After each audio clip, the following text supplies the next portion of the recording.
Imagine your own mother looking you in the eyes, smiling at you over breakfast, kissing you goodbye before school. And the whole time, she's already planned how you're going to end up in a body bag.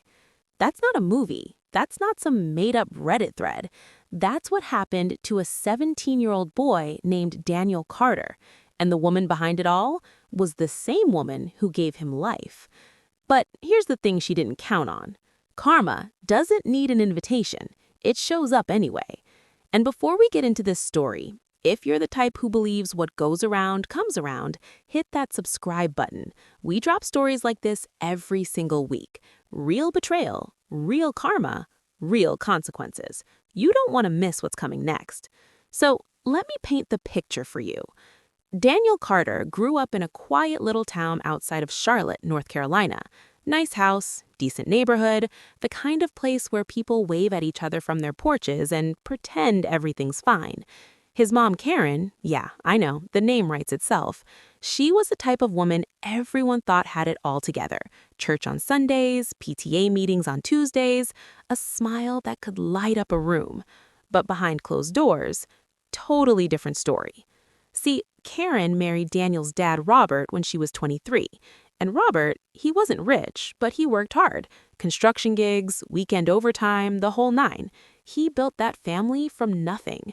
But Karen, she had expensive taste and zero patience.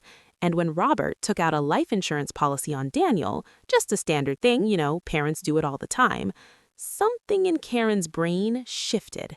Now, this is where it gets twisted, so buckle up. The policy was worth $350,000, not a fortune by any stretch, but to Karen, that was a brand new life. No more pretending to love a man she'd mentally checked out on years ago, no more small-town nonsense. She started Googling things no mother should ever Google. How long does an insurance investigation take? Accidental death versus homicide. What's the difference? Karen accident payout timeline. And here's the sickest part. She didn't rush it. She waited months, let the policy age so it wouldn't look suspicious. She even started telling neighbors that Daniel had been acting reckless lately, saying stuff like, "Oh, you know how teenage boys are, always speeding around, scares me half to death." She was building a narrative, planting seeds, like a full-on sociopath with a Pinterest board. And I know what you're thinking right now. There's no way she actually went through with it. Oh, honey, she went through with it. It was a Friday night in October. Daniel had just turned 17 a week earlier. Karen told him he needed him to drive to his grandma's house to pick up a casserole dish. Random, sure, but Daniel didn't think twice about it. It was his mom. What he didn't know, she'd already loosened the brake line on that old Civic. Not enough to notice driving around town, but enough that when you hit that steep hill on Route 9, the one with the sharp curve at the bottom near the creek, those brakes weren't going to hold. Daniel pulled out of the driveway around 7:30 p.m. Karen watched from the kitchen window, and for 22 minutes, she waited. Then she heard the sirens, and then she smiled. But here's what Karen didn't know, and honestly, this is the part that gives me actual chills. Daniel survived.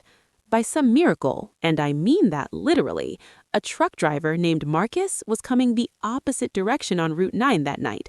Ex-military, quick reflexes. He saw Daniel's car swerving, and he flashed his high beams, honked his horn, gave that kid just enough warning to yank the wheel right instead of left. Daniel's car flipped into a ditch, totaled. He broke his collarbone, cracked 2 ribs, and had a concussion that kept him in the hospital for a week. But he was alive. And here's where karma really started cooking. When the paramedics got to the car, they noticed something the police hadn't seen yet. The brake line? It wasn't worn out. It wasn't old. It was cut, clean, deliberately. A detective named Rosa Mendez, absolute legend by the way, she didn't buy the worn brake story for a second. She started pulling phone records, internet history, and when she got into Karen's laptop, game over. Every search, every plan, every text she'd sent to her secret boyfriend about starting fresh with the money, all of it, right there in black and white. Karen was arrested 3 days after Daniel was released from the hospital.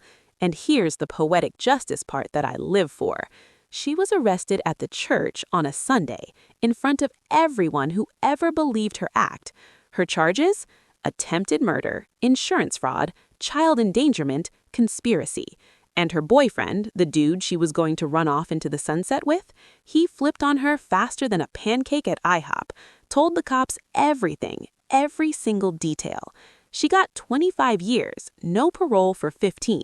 And Daniel? That kid moved in with his dad. Robert had left Karen 2 years earlier. Turns out he always knew something was off, he just couldn't prove it. Daniel graduated high school, got a scholarship, and last anyone heard, he's studying criminal justice. Because sometimes the people who survive the worst things, they turn around and make sure nobody else has to go through it. So here's the thing about people like Karen. They think they're the smartest person in the room. They think they've got every angle covered. They think nobody's watching. But life has a funny way of keeping receipts. And karma, she doesn't forget, she doesn't rush, but she always, always shows up. If this story gave you chills or made you think about someone you know who hides behind a perfect smile, smash that like button. Share this with someone who needs to hear it.